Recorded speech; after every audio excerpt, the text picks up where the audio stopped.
За тэгэхээр зэрэг хүүхэд өсвөр насныхны талаарх бас ерөнхийдөө лекцийн агуулга бол дэлхийд дахинд тоо мэдээнүүд ямар байдгийг, Монголд тоо мэдээнүүд ямар байгаа юм.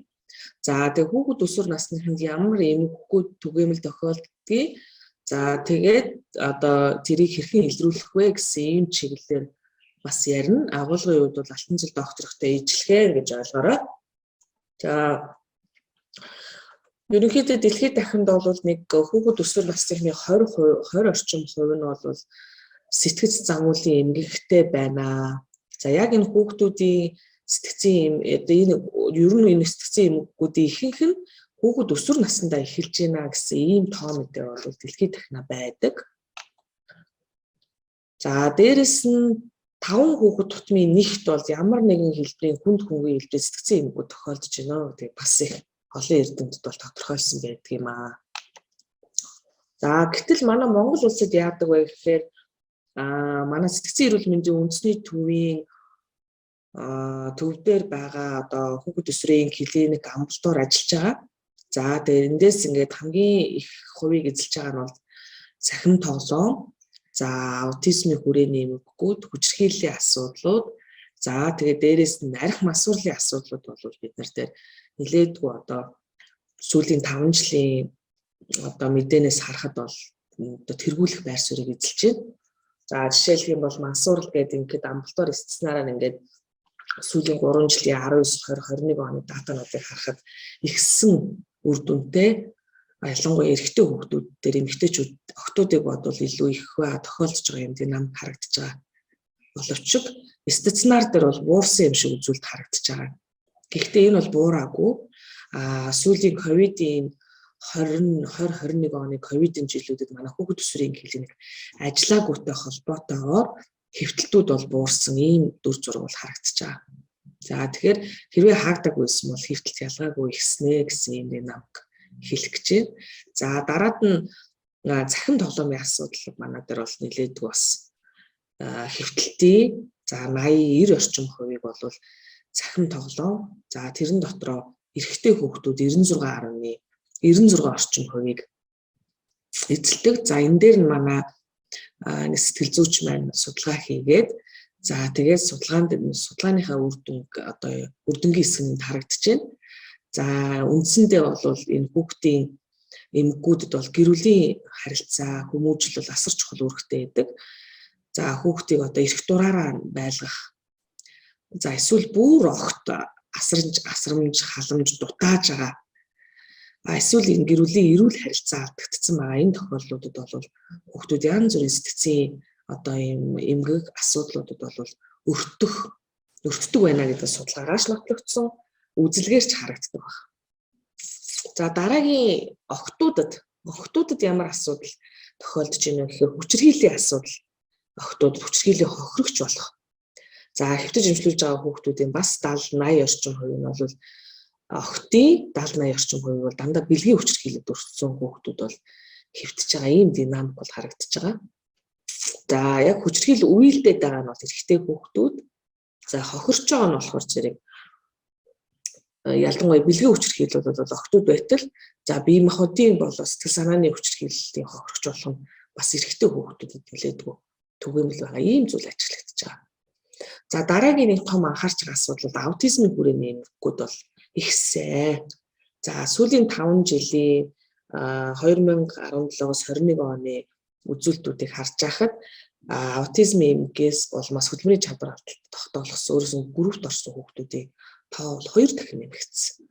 За тэрэн дотроо хөвгүүд охтуудаас бол даруй 4 дахин их аутизмаар өвдөж байгаа ийм динамик харагдаж байгаа. За тийм учраас бид нар бол энэ хүүхдүүдийн хувьд бол хамгийн түгээмэл зохиж тохиолдож байгаа эмгэгүүд бол эдгээрүүд байна гэж ингэж онцолж байгаа. За ийм дата хэлэх байна. За ер нь хүүхэд өсвөр наснд тохиолдож байгаа бүлэг эмгэгийг бол бид нэр 3 хэсэгт хувааж байгаа.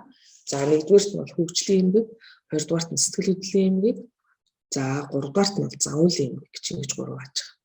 За тэгэхээр энэ 5 сарын 1-ээс эхлэх эрт илрүүлэг дээр хөгжлийн эмгэг буюу за илүү 0-5 наснд нь оншилдог, илрүүлдэг учраас Энэ эмггийг бол манай хүүхдийнхэн бол ярьсан байгаа.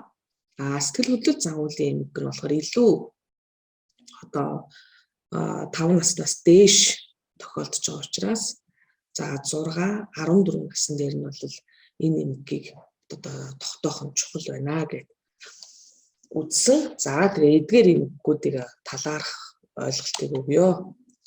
За хүүхэд өсвөр наснд тохиолддог загварын эмггийг ярихдаа эмгэгийн ерөнхий танилцуулга, за үнэлгээ, за энэ эмгэгийн үеийн менежмент нь бэ гэсэн ийм 3 зүйл дээр фокуслж ярина. За ингийн тулд эхлээд хэдүүлээ нэг хүүхдийн хувь хүний түүхийг одоо түүхтэй танилцъя тийм ээ. За түүхтэй танилцсанараа яаж байгаа юм бэ гэхээр энэ эмгэгтэй хүүхдүүдийг бидний нийгэм, хүрээлэн байгаа орчин, сургууль, хамт олон, найз нөхөд хэрхэн хүлээж авдаг юм.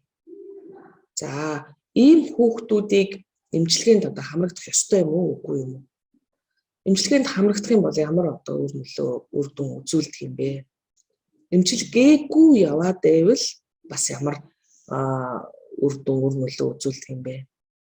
За дараад нь ийм асуудалтай хүүхдийг гэр бүл нь өөрөө хэрхэн хүлээж авдаг.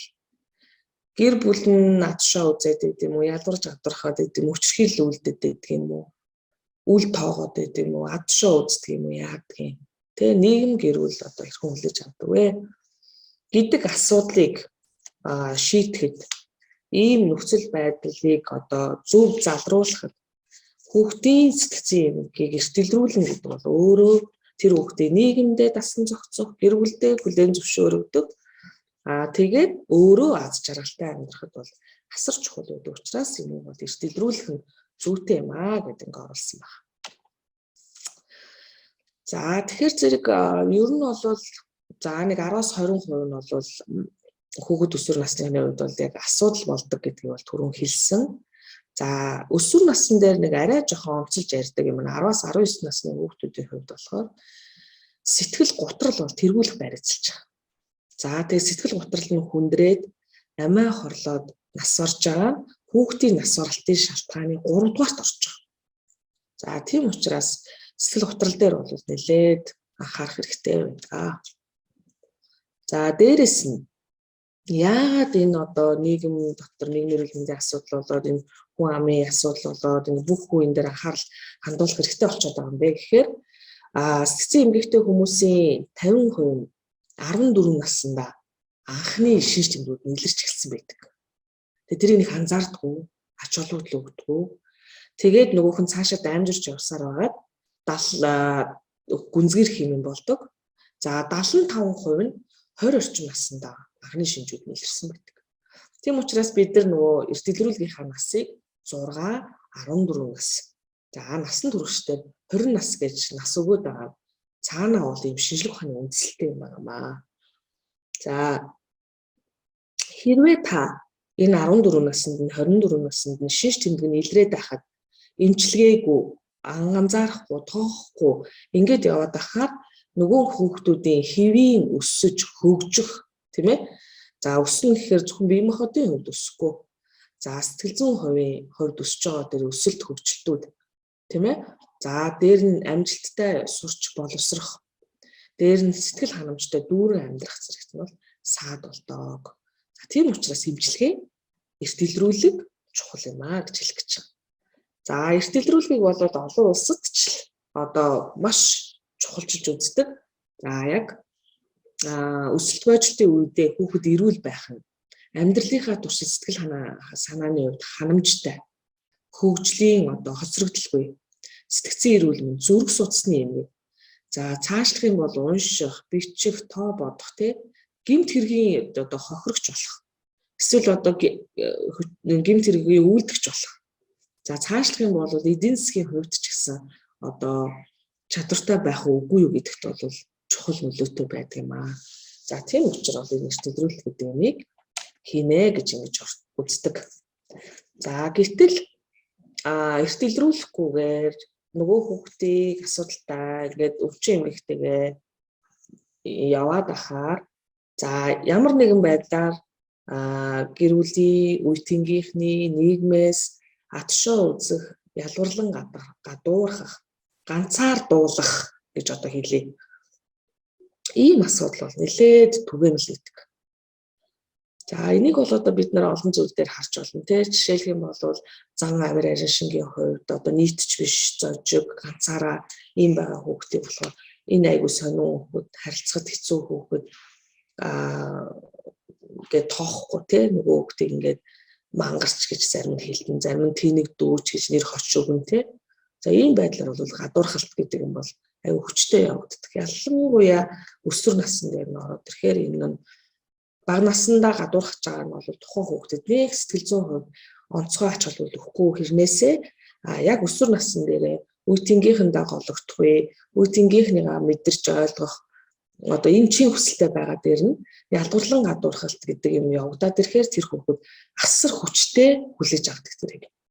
За тэгээ тэрнээсээ болоод нөгөө хүүхдэд маш одоо сэтгэл санаагаар унах, утрах, би хүнд чирэггүй юм байна. Цаашлах юм бол би энэ одоо сургууль соёлд явмааргүй байна. Өөрийгөө одоо тэр зүйлээс одоо холдуулах. Цаашлах юм бол би ямар ч надад амьдрах сонирхол алга. Ерөөсөө би хүнд чирэггүй юм байна. Би энэ одоо хорвоо дэлхий дээр яг төрсөн. Тийм учраас одоо би өгсөн ч надад бол хин чармсгүй юм байна. Хит дамаа орлох тухай бодож ирсэн, үйл хийж ирсэн ийм тохиолдол хүртэл бол явдаг. Тэгэхээр атшоо үзэх, ялгуурлан гадуурх гэдэг асуудал нэлээдгүй түгээмэл байдаг зүйл. За түүнээсээ гадна энэ дээрээ тулгуурлаад хүчирхийллийн янз бүрийн хэлбэрүүд явагддаг. За бид нар хүчирхийллийн хэлбэрийг мэднэ. 4 төрлийн хүчирхийлэл байгаа тийм ээ. Бие махбодын, сэтгэл санааны, эдийн засгийн, за тэгээд дээрэс нь одоо бэлгийн, за хүүхэд төр бол нэмэгдээд одоо үл тоох, үл анзаарах, тэ үл тоохгүй байх гэсэн хүчирхийллийн хэлбэрүүд нэмэгдээд явдаг байна. Тэгээд энэ бүх хүчирхийллүүд бол хүүхдүүд дээр яригддаг. За тэгээд хүчирхийллийн нэг нь ах дүүсэн дээрлэгдэг. За одоо хөлтөө, гаргуу, нүдгүү, амгүү, мангар, тэнэг гэл тэ. За тэгээд энэ юуд сурахгүйгээ сургуулаас хөөгдөх. За тэгээд дээрэс нь ганцаараа гэрт нь хүлэх, орхих. За зарим нэгэнд нь бүр хоол хүнс чамд өгөх хоол хүнс алга. Чи бол ер нь баг яад. Энэ гайгүйгээр энэ илүү идэгч гэдэг юм уу. Ийм гэр бүлд хүртэл одоо ингээд хүүхдийг хоол хүнсээр нь хангахгүй байх, ялгуурлах ийм. За тэгээд зарим нэг хатуу эцэг их ялангуяа аригчин хүчирхийлэгч эцэгчүүдийн дунд бол нөгөө хүүхдийг зодох, нүдэх, тэ одоо шийтгэлийн янз бүрийн аргуудыг хэрэглэх ийм тохиолдол бол түгээмэл байдаг. За тэгээ эндээсээ бол нөгөө хүүхд маань улам одоо хичээл номдомуудах, идэх сонирхолгүй болох, нийгмээс улам өөрийгөө тусгаарлах, нийгмийн оролцоонд багасах. Ингээд ирэхээр бие дааж амьдрах чадваргүй, бие дааж ажил хөдөлмөр эрхлэх чадваргүй, ер нь явж өөрийгөө авах чадваргүй ийм одоо хүнд байдалд орох. Алсын одоо нийгмийн үр дагаврууд бол гардаг юм аа. За тэгэхээр хүүхэд өсвөр насны хүүхдүүдийг ингээд сэтгэц загварын эмгэг илрүүлэхэд тулгардаг бэрхшээлүүд. За цаашлах юм бол эмчилгэд ч гэсэн энэ асуудлууд бас тулгардаг. За юу гэдэг вэ гэхээр хүүхдүүд ингээд цэцгийн тухай ярихаас татгалздаг. Намаас цэцэн өвчтэй гэх үедээ, намаас цэцэн эмэгтэй гэж бодох үедээ, ер нь миний хүүхдийг энэ цэцэн өвчтэй гэж үзэх үедээ гэсэн байдлаасаа болоод хүүхэдчдэр асар хамгаалагчдын зөв ярилцлага хийх, мэдээлэл өгөхөөс татгалзах ийм тохиолдол бол түгээмэлдэг. За дээр нь ярьлаа хэллээ гэхэд энэний одоо амжилтын үр дүнгийн талаарх тийм өөрсдөө тийм бодиттой төсөөлөл багтаа байдаг учраас инглигээд одоо үр дүн нэг сайн үр дүн гарахгүй гэж өмжиж боддог. За дараад нь болохоор голцоо ийм асуудалтай хүүхэд өсвөр насны сэтгцийн асуудалтай хүмүүсийн ар гэр асар хамгаалагч тал нь бол арх болоод малсууруулах процессын хамааралтай байх өөрсдөө аав ээж нь архины хамааралтай байх, аав ээж нь малсууруулах процесс хэрэглэдэг ийм одоо асуудалтай байх тохиолдол бас нэлээд түгээмэлтэй. За дээрэс нь хүчирхийлэл эсвэл асран хамгаалагч маань өөрөө хүчирхийллийн золиос болж ирсэн. Хүчирхийлэлээс хүчирхийлэгч төрдөг гэж тийм ээ. Хүчирхийллийн золиос болж ирсэн. Эсвэл өөрөө айгүй их ялтварлан гадуурхалт өртөжсэн. Ийм аав ээжтэй асран хамгаалагчтай хүний хүүхдүүд бол мөн бас ялтварлан гадуурхалт өртөх, хүчирхийлэлд өртөх ийм хандлагатай байдаг. За энэ нь бол нөгөө одоо энэгийг илрүүлж явах явцад бол нэлээдгүй бэрхшээл бол тулгардаг юм аа. За дараагийн нэг анхаармаар зүйл нь за одоо хүүхдээ бид нэр илрүүлэх гэдэг, үнэлэх гэдэг. За тэгэхээр эндээ ингээд анхаармаар зүйл нь юу вэ гэхээр хүүхэд хөгжлийн тодорхой өөрчлөлтүүдийг ингээд дамжаад явдаг. За бид нар бүгдээрээ мэднэ. Хүүхэд зөвхөн 0-5 наснда гэхэд насны 4 үйлчлэлийг дамжаад явдаг. За 0-18 сар. За 0-18 сар гэдэг нь илүү ээжтэйгээ ойрхон амьдралтай, илүү ээжтэйгээ симбиоз амьдралтай. Ээжтэйгээ ойрхон байх тусмаа хүүхдийн өөртөө ихтэй байх шинж чанар нь нэмэгдэж идэг, үүсэн бий болж идэг, сайжирч идэг. За дараа нь 18 сараас 3 нас гэдэг байна. 18 сараас 3 нас болохоор нөгөө хүүхэд маань өөрөө ээж дээр нэмэгдээд аавын орой айгу чухал болж ирдэг. За аавын орой чухал болоод ирэхээр аав өөрөө тэр хүүхдэд зоригтой, нөгөө ихтэй байсан хүүхдэд зоригийн хүч гэдэг юм өгч идэг аав. За дараад нь 3-аас 5 насн дээр очиод ирэхээр нөгөө хүүхдтэй аав ээжээс гадна хүүхд маань хүрээлэн байгаа орчинтойгоо танилцдаг, гэр бүлтэйгээ танилцдаг. Гэр бүлтэйгээ танилцаж явж байхдаа нөгөө хүүхд маань өөрөө санаачлагтай байх. Өөрөө юмыг эрэлхийлдэг, хайдаг, өөрөө санаачлагдаг. Гаднаас ингээд аав ээж ч юм уу ороод ирэхэд өөдөөс нь тавчгийн бариад гүйдэг ч юм уу тий. Хинч хэлээгүй байх. Ийм шинж чанарыг хүүхэд 3-аас 5 наснда олоод явчихдаг. Тийм ээ? За тэгээд дараад нь 6-аас 11 нас гэдэг. 6-аас 11 насн дээрээ нөгөө хүүхэд маань өөрөө гэр бүлийн орчноос сургуулийн орчин руу шилждэг. Сургуулийн орчинд шилжгээрээ сургууль дотроо одоо шинэ орчинд шилжсэнтэй холбоотойгоор маш хурдан дасан зохицох процесс нөгөө хүүхдэд явагдах хэрэгтэй болдог. Тэхийн тулд хүүхэд маш их хөдөлмөрлөдөг. Асар их хөдөлмөрлөх явцдаа асар их ур чадваруудыг өөртөө бий болгож явдаг. Үеийнхэнтэйгээ яаж харилцах юм, октоодтойгоо яаж үргэлжлэхийг, хөвгүүдтэйгээ яаж үргэлжлэхийг нөхрөлдгийг. За дээр нь шинээр тоо бодно, бичиг, уншиж сурна. Тэгээ сууд сурна. Нөгөө гэр орондоо цэцэрлэг дээрээ чөлөөтэй гүйжсэн хүүхэд чинь сандал ширээний ард олон цагаар суух хэрэгтэй болно, тийм ээ. За дараад нь нөгөө хүүхэд маань өсвөр нас руу орж ирнэ, 12-оос 18 нас. Ингээ 12-оос 18 наснда ороод ирэхээр нөгөө хүүхэд маань ээжээсээ зөндөөс сурцсан, аавсаа нэлээдгүй ойлголт авцсан. Гэр оронтойгоо танилцсан, сургууль орчинтойгоо танилцсан. Одоо эсрэг хүүснийхээ октод нь хүүгүүдээгээ, хүүгүүд нь октодыгаа одоо илүү таньж мэдэх юм процесс явагддаг. Тэгээд нөгөө хүүхэд маань эцсийн бүлэгтээ одоо би гэдэг чинь хин юм бэ? Би өөрөө хин юм бэ? Ямар хүн юм бэ гэд өөрөө эгоор угаа ханддаг. Ийм чухал процесс өсвөр насн дээр явагддаг. Өсвөр насны хүүхдүүдийн гол шинж чанар нь болохоор өөрийгөө үнэнч байна. Би үнэнч шүү гэдгээ одоо бусдад харуулах ийм сэтгэл зүйн хөвшинж давмгаалдаг ийм үе байдаг. За тэгэхээр саяны миний ярьсан 0-оос 18 нас хүртэл хүүхэд тодорхой одоо насны өөрчлөлтүүдийг дамжиж явдаг. За саяны юм асуусан 17 дахь слайд дээр явж байгаа зүг үү гэж. Зөв. За энэ хүмүүс слайд бүгд баг шүү гэдэг юм. Үгүй шүү. Саяны миний яриад байгаа юм энэ слайдн дээр байхгүй юм би ярьчихж байгаа сая. За уучлаарай.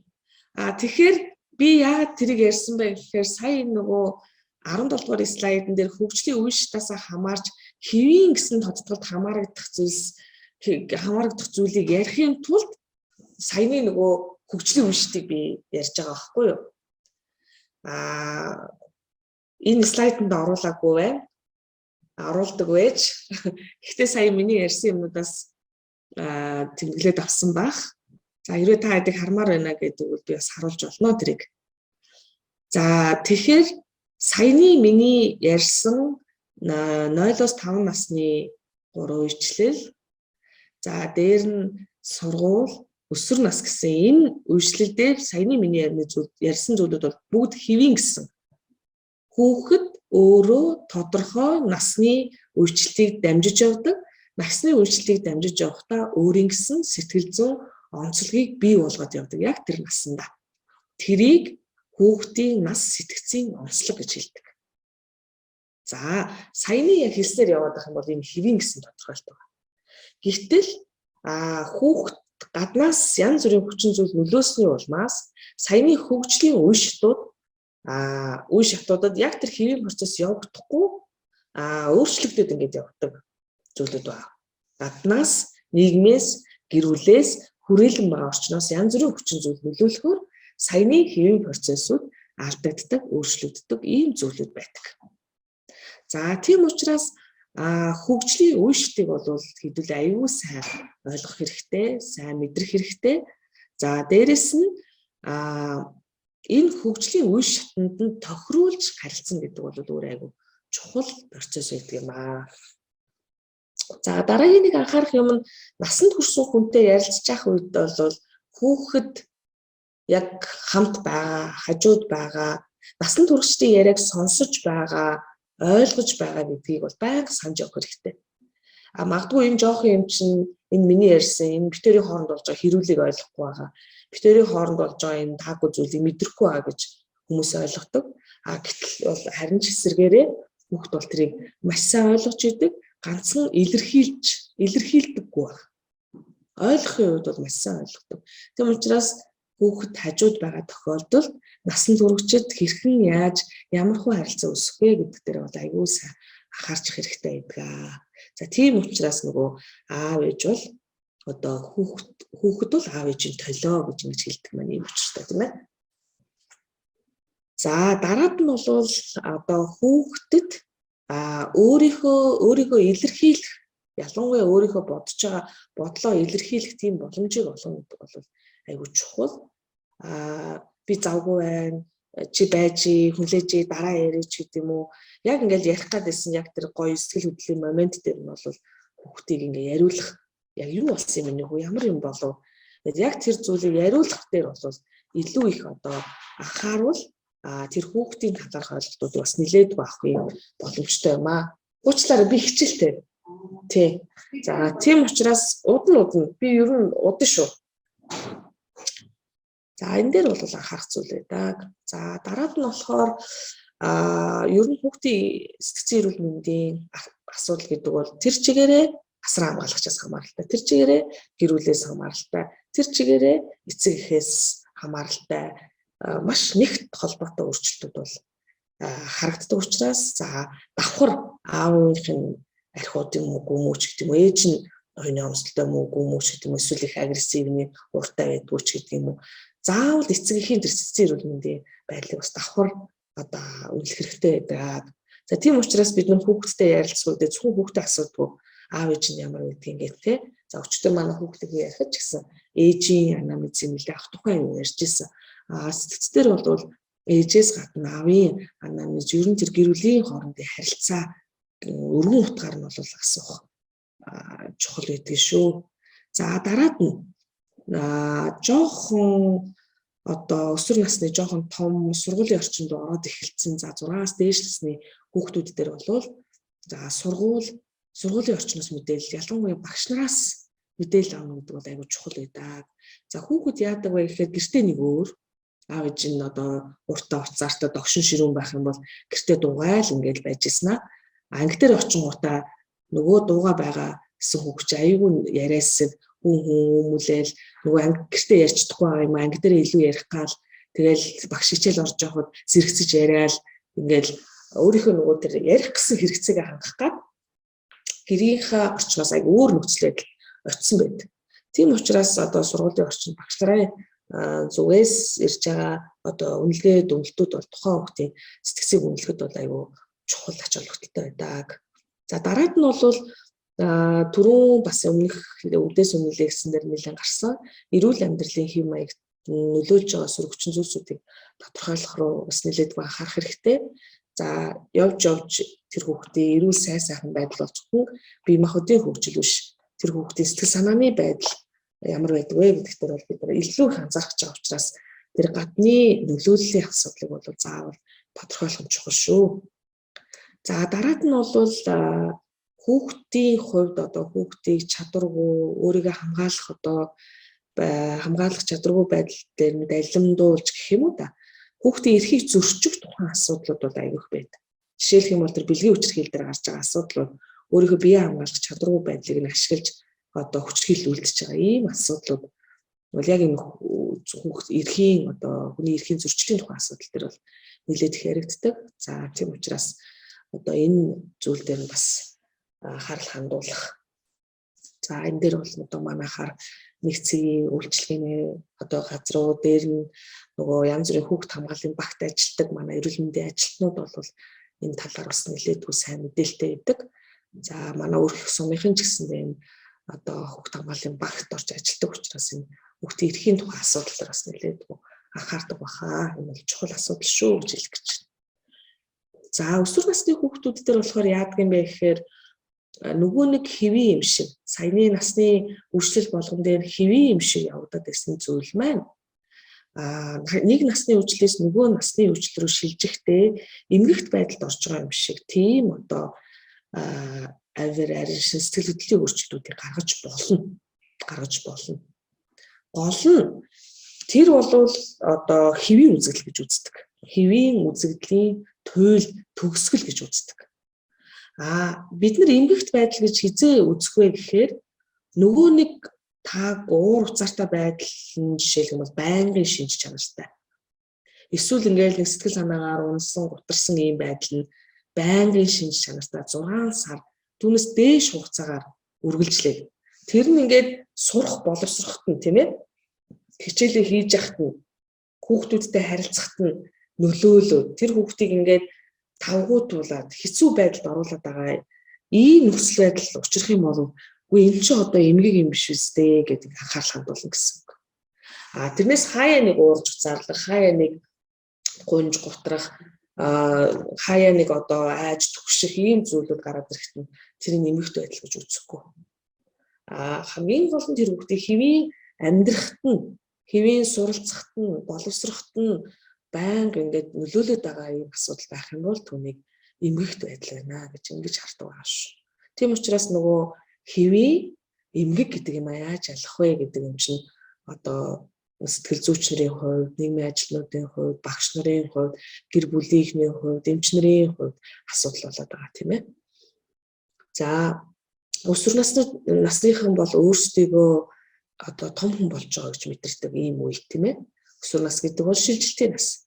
Шилжилтийн нас гэдэг бол хүүхэд наснаас насан турш байгаа үе. Нэг талаас нь харахаар хүүхэд ч юм шиг, нөгөө талаас нь харахаар насан турш хүн ч юм шиг харагддаг ийм үе байгаа тийм ээ. Тийм учраас хүүхэд өөрт нь ямар мэдрэмж төрдөг вэ гэхээр би бол том хүн болцсон. Би өөрийгөө бие дааж авч чаднаа.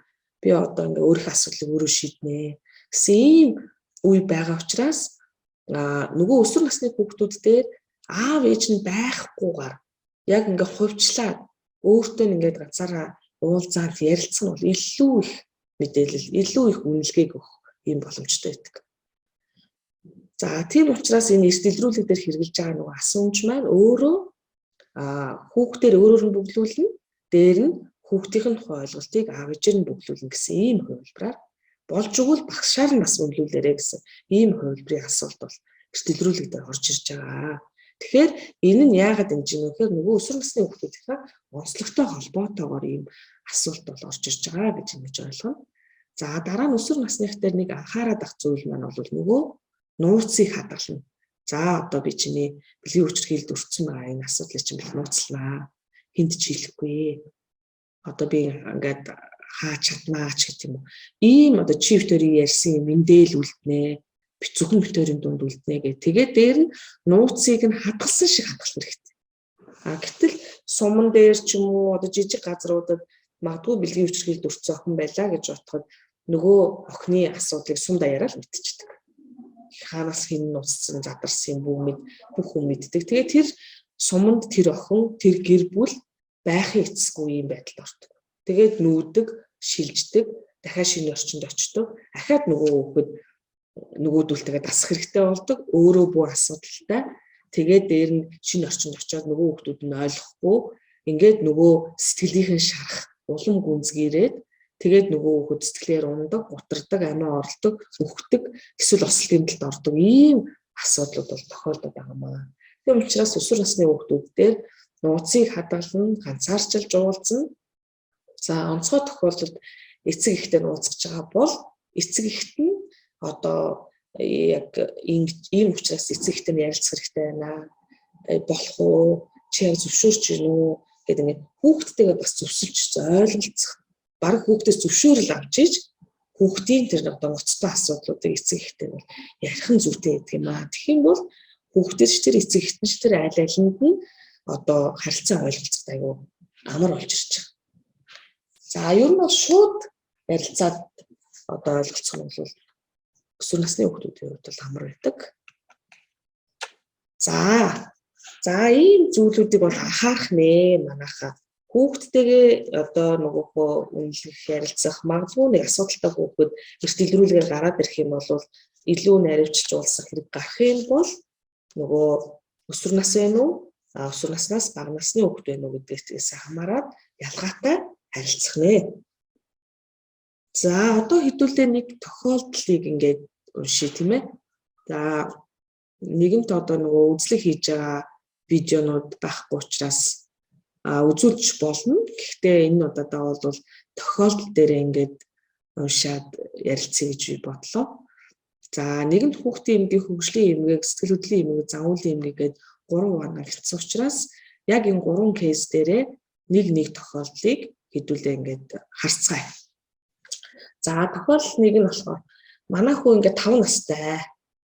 За гэр бүл болоод бусад хүүхдүүдтэй харьцуулахад сууж алхаж сурах нь хожуу байсан. 5 настай хүүхэд сууж алхаж чадах ёстой юу? Хэвийн хөгжлөөрөө бол чадах ёстой тийм ээ. За гэтэл сууж алхаж сурах нь хожуу байсан. Хожуу ярьж эхэлсэн. Өөрийнхөө юу хүсэж байгааг тайлбарлахдаа маш энгийн үгс ашигладаг. За 5 настай хүүхэд хэвийн хөгжиж байгаа юм бол маш урт өгүүлбэрээр өөрийгөө чөлөөтэй илэрхийлэх боломжтой. Хэвийн үедээ тий. Гэтэл энэ хүүхэд бол маш энгийн үгс ашигладаг гэж. Хэрэв өсөж явах юм бол гидсэн илдэг өсөж байна. За хоол гэж хэлэх юм бол хоол эсвэл хоол гэж хэлээд өгүүлбэрээ дуусгаж чаддгүй хүндрэлтэй байдаг тийм ээ. За үг яриа нэлээд хомс байх тийм ээ. За асуувал өөрийнхөө нэрийг хэлж чаддаг. За дулмаа байна, дорж байна гэж хэлэх нь. Гэхдээ ихэнхдээ надаас тусалцаа хааж байж хариулдаг. За нэр нь хэм блэ гэхээр ийшээ тийш ингээ хараад ах нь ч тийм эсвэл ээж рүү хараад зогсоод ах нь. Ээж миний нэрийг хэлчихэж гэсэн шиг тийм ээ. За тэрврүүлэх дуртай бас их инхри зөөлөө үгтэй. Тэр ихэнхдээ тоглоомоо хаан тавьсан мартдаг. Тэгээд тайтгаруулаад тоглоомыг олж өгтөл уйлдаг. За гадаа гарч хүүхдүүдтэй тоглон бөмбөг өшгөх дуртай боловч тоглоомын дүрмийг биелүүлж чаддгүй болохоор тоглоомоос ихэвчлэн хасагдчихдаг нөгөө хүүхд маань. За одоо болт өдөр тутмынхаа үйл хөдлөл бол хувцас өмсөх, хоол идэх зэргийг бусдын тусламжтай хийдэг. Уг нь 5 настай хүүхэд бие дагаад бүх хувцас одоо хоолундаа идчих чадвартай байх хэрэгтэй тийм ээ. За зөвхөн хуурай жигмийг л өөрөө идэж чаддаг. Печень бол өөрөө идэж чаддаг байх нь бусдын чаддаггүй байх нь тийм ээ. За харьяалын сургуульд эсэхтэй боловч за би түүнийг одоо үүнд бэлэн биш байна гэж боддог. Яагаад гэвэл тэр бие дагаад бие засч чаддаггүй учраас сургуульд ч ингэж явуулчихдаггүй юм байдалтай байна гэсэн. За ийм кейс байна. За тэгэхээр саяны кейсийг ингэж ярьж яхад би ер нь тодорхойлтуудыг хэлээд байлаа тийм ээ. За сууж алхах нь хожуу, хэл яриа нь хожуу, өөрийгөө илэрхийлэхдээ үйлдэлээрээ илэрхийлэх. Өгүүлбэр үг ярианы нөөц хомс. За тэгээд нэрээ одоо нэг дутуу хагас хэлнэ. За тэгээд дээр нь бусад хүүхдүүдэд тоглож чаддаггүй, дүрмийг ойлгодоггүй. Дээр нь бие дагаад одоо бие засч чаддгүй гэдэг тусаар бааж чаддгүй гэж ойлгож бас болно. За гэтэл 3 наснда хүүхэд баах, шээх, бүрэн чадвартай болсон байдаг тийм ээ. Гэтэл 5 настай баачдаггүй гэдэг бол ямар нэг хэмжээний хөгжлийн удаашрал хоцрогдол байна гэдэг. За жишээл энэ кейс бол өөрөө оюуны хүмсэлтэй хүүхэд байна. За оюуны хүмсэлтэй байх юм бол иймэрхүү нэг тохиолдолтой хүүхэд байх нэ. За хоёр дахь тохиолдлыг харъя хэвлээ. Хоёр дахь тохиолдол за 3 настай хүүгийн ээж. За 3 настай хүү 3 настай ах нь би хүүдээ санаа зовж байна. Тэр юм сурахтаа удаа. Би имлэг танах тухай их удаан бодсон боловч намайг очих хэрэгтэйг адам эгч маань хэлж ирсэн. Тэр бусад ах эгчнэрийгээ бодвол бүх юмыг хожуу сурсан. Одоо 3 настай боловч сайн ярьж чаддаггүй. За юм сурахтаа удаа юм бэ? Үг яриа байхгүй юм бэ. Гэтэл түүний 2 настай баг дүү болохоор дахиад ус өгөөч ээжээ эсвэл наашир гэдэг нь хэлдэг. Гэтэл тэр ярьж чаддаг. За хаяа ярьж байгаа юм шиг бүртнэх боловч яг жинхнээс үг хэлж ярьж чаддаггүй. Хаяа тэр сэтгэл нь их өөрсөн үедээ аадаа гэд аваа гаргадаг. Аваа л гаргадаг. Үг хэлдэг. Бас гараа хөдлөхөөр сэтгэл нь хөөрөн баярлж байна гэдгийг нь л мэддэг. За үг яриад байхгүй зөвхөн үйлдэл хөдөлгөөнөөр яасан бэ гэдгийг гэрийнх нь мэддэг байна тийм ээ. За тэр бусад хүүхдүүдтэй ах эгч дүүтэйг хүртэл бол тоглох дуртай биш. Тэр заримдаа газар дээр тоглоом машинуудаа өнхрүүлж тоглох дуртай. Мөн машинуудаа жагсаан байрлуулдаг. Удаан хугацаагаар ингэж суудаг. Нэг юм дээр төвлөрөөд идэг байх юм тийм ээ. За хамгийн дуртай тоглоомууд нь жижиг машинууд, ачааны тэрэгнүүд байдаг. За өөр тоглоомоо бараг тоглодоггүй. За хоолоо идэхдээ хүртэл нөгөө машинуудаа газар тавих дургу, хажуудад иргэдээ байлгадаг гэсэн үг тийм ээ. За тэр тоглоом машинууд их дуртай. Гисэрнээсээ ахтайгаа болохоор тэгж тоглодоггүй. За бусад хүүхдүүдтэй тоглодоггүй. Зөвхөн өөртөөгөө за тэгээд өөрийнхөө дуртай юмудаа тоглодог гэсэн үг. За бусад хүүхдүүд чинь миний анхаарлыг татах гэж хичээдэггүй. Эргэн тойрноо анзаардаггүй юм шиг байдаг чинь тийм ээ. За өөрийнхөө л жижиг ертөнцид байгаа юм шиг байдаг. За тэгэхээр энэ маань юм сурахтаа удаа үг яриа байхгүй, үйлдэл хөдөлгөөнөөрөө өөрийгөө илэрхийлдэг. За нэг л зүйл дээр их төвлөрдөг. За хүүхдүүдтэй бусад одоо хүмүүстэй ямар нэг амьд харилцаа бол байхгүй. Эд юмстай бол харилцаа байдаг. За тэгээд орчноо анзаардаггүй, бусад хүүхдэд ч өөрийгөө анзааруулъя гэж ингэж өөрөө хичээдэг. Сэтгэл хөдлөл бас нэлээд багтай. За энэ бол хөгжлийн бас хоцрогдол тийм ээ. Өөрөөр хэлбэл хөгжлийн хоцрогдол буюу аутизмын хүрээний аутизмтай хүүхэд байна. За ерөнхийдөө нэг аутизм гэж нэрлэгдээд байгаа хүүхдүүдийн ерөнхий дүр зураг бол нэг иймэрдүү одоо зураглал харагдах нэ. За дараагийн 3 дахь тохиолдол. За охин 12 настай өсвөр насны охин бахан. За сүүлийн 1 сар ингээд нэг ялахгүй юмнаас олон л уйлаад идэв болцсон. За ямар нэг юм хэлэхээр их ууртай хариулдаг. За хэдэн удаа одоо ингээд найз нар нь одоо тоглохоор дуутахаар ууралж сухалтаад за сухалсан дуугаар хариулж явах юм сонссон. За өмнө нь бол одоо маш олон зүйлийг сонирхдог, хоббитой, нэлээд идэвхтэй. За тэгэл тоглоом, гэр орон цэвэрлэх, зураг зурах гэх мэттэй олон хобби сонирхолтой байсан. За одоо бол ерөөсөө ямар ч юм одоо сонирхолгүй болсон нөгөө хүүхэд. За тэр зүгээр л гэртээ ганцаараа суудаг болсон. Ганцаараа байх дуртай. За хөөё яваач гэдэг олон удаа хэлүүлж сургуультай явдаг. За өөрийнхөө хамгийн дуртай хоолноос хүртэл татгалцсан. За нэлээд туссан. За тэгээд хоол ундгүй турж цэснээс болоод нэлээд ядарч байгаа. За өмнөх шиг тийм их энергитэй, эрч хүчтэй байха болсон гэсэн. За ийм кейс энэ тохиолдол. За энэ дээрээс юу харагдаж байна вэ гэхээр өсвөр насны охин за ерөнхийдөө ингээд нэг тийм цухалдангуй, уурлангуй за сэтгэл санаагаар бол нэлээд унсан маягтай. Юмд идэх сонирхол одоо муутай. За ер нь ганцаараа байх гэж сонирхолтой. За тэгээд дээрэс нь одоо зөвхөн сэтгэл санаанаас гадна хоол унд те физиологийн хэрэгцээнээс нь хүртэл татгалзаж байгаа. За ийм дүр зураг бол харагдаж байгаа. За энэ бол одоо сэтгэл хөдлөлийн эмгэгийн үед эмгэгийн нэлээд түгээмэл илэрдэг хэлбэр болох сэтгэл гутралтай. За ийм өсвөр насны охин байна. За тийм учраас энэ өсвөр насны хүүхдүүд дээр бол одоо иймэрхүү зүйлүүд за тэгээд дээр нь одоо өсвөр насны хүүхдүүд дээр бас би одоо ингээд турхаа ирнээсээ тарган байна. Өөрийгөө одоо муухай байна, миний нүд муухай байна, миний хамар муухай байна. Энтэр гэж одоо их чигтэй гоё өндөр хамартай юмс өөрийнхөө хамрыг муухай байх энтэр гэж үнэлдэг ийм өсвөр насны хүүхдүүд юм бас түгээмэл юмнууд бол бас байдаг. За дараа нь одоо загвуулын эмгэгийн нэг төлөөлөл болсон. За анхаарал дутмагчлах хөдөлгөөнд хөнгөлтэй хүүхдийн кейс харагдаж байна. За энэ болохоор нөгөө хүүхд одоо ингээд маш тогтворгүй, үүдэх, харайдаг, хөдөлгөөнтэй байдаг. За хоол идчих байхдаа хүртэл ширэн дээр зүгээр суудаггүй. За нэг халбаг идчихээд босоод явчихдаг. За ямар нэг юм хийх хэрэгтэй бол ингээд ихлүүлсэн нөгөө ингээ хийх хэрэгтэй бол тэрийг айгүй дуртай ихлүүлж байгаа байхгүй. Гэсээрээс итгэм явтын дараа анхаарлан сарнаад өөр юм хийгээд нөгөө ажлаа дуусгадаг. За түүнийг одоо багш нь сахилахгүй хүүхэд, өмүүлээд байдаг хүүхэд ерөөсө хичээлд одоо урдынхтайгаа харьцуулахад их муу болсон энтэр гэж хэлдэг. За ангийн одоо нэг сахилахгүй хүүхэд гэж харагддаг.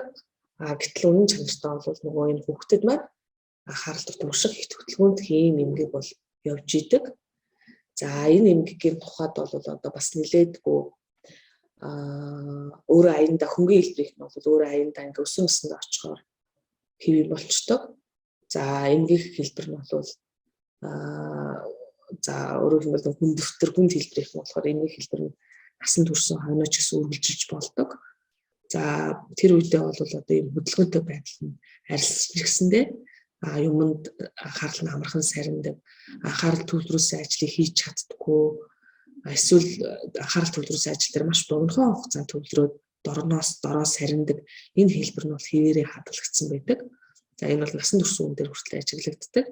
За тэгээ бага бахта их сахилахгүй хөдөлгөөн төвөгт байсан уу гэд ингээд хэрэг асуувал тийм би тийм байсан гэж хариулах нь бас нэлээд түгээмэл байдаг. Тэгэхээр үндсэндээ анхаарал тутамших хөдөлгөөний эмгэгээ одоо бага бахт нь имжлээгүй анзаарахгүй яваад за тэгээ тэр нь өсвөр насны насан турш хойноо хүртэл үргэлжилдэг ийм одоо эмгэг байдаг. За тийм учраас энэ одоо хэрэг зээнийг эртэлүүлээд дарах хэмжээ хавбал нөгөө хүүхэд маань явандаа бүтээлж үр дүнтэй амьдрдаг амьдралын чанар сайтай ийм одоо хүн болох нэ. За саяны 4 кейс дээр ингээд ярьлаа тийм ээ хэдүүлээ нэг өсвөр насны хүүхэд, 2 хөгжлийн эмгэгтэй, оюуны өмсөлттэй аутизмтай. За энэ загвуулын эмгэгээс бол анхаарал тутамших хөдөлгөөнтгийг бол ярьлаа. За бас нэг түгээмэл загвуулын эмгэгийн бас нэг түгээмэл илэрдэг хэлбэр нь бол одоо төрхүүлийн эмгэг байдаг. За энэ төрхүүлийн эмгэг бол бас цаашаа яригданаа. За тэгэхээр хүүхдийн хөгжил гэдгийг бол манай хүүхдийн эмгийнхэн бол одоо бас нэлээдгүй сайн ярьсан. За бид нар бол хүүхдийн хөгжил дотроо сэтгцийн хөгжил талаас нь бол нэлээдгүй ярьдаг. За тэгээд дараа нь тэр хүн хүрээлэн байгаа орчиндөө дасан зохицох хүн хүртэл тэр хүний нийгмийн хөгжил байдаг учраас тэр тал руу нь бол илүү их чиглүүлж ярьдаг байгаа. За хөгжлийг бол бид нар ийм 4 хүрээгээр нь одоо илүү их тодорхойлдог. За хөдөлгөөн, харилцаа буюу хэлээрээ нийгмийн харилцаа, тоглох, сурах буюу танин мэдгүн чадвар гэсэн ийм 4 хүрээнд нь бол сэтгцийнхээ хөгжлийг бол илүү их үнэлж ярьдаг.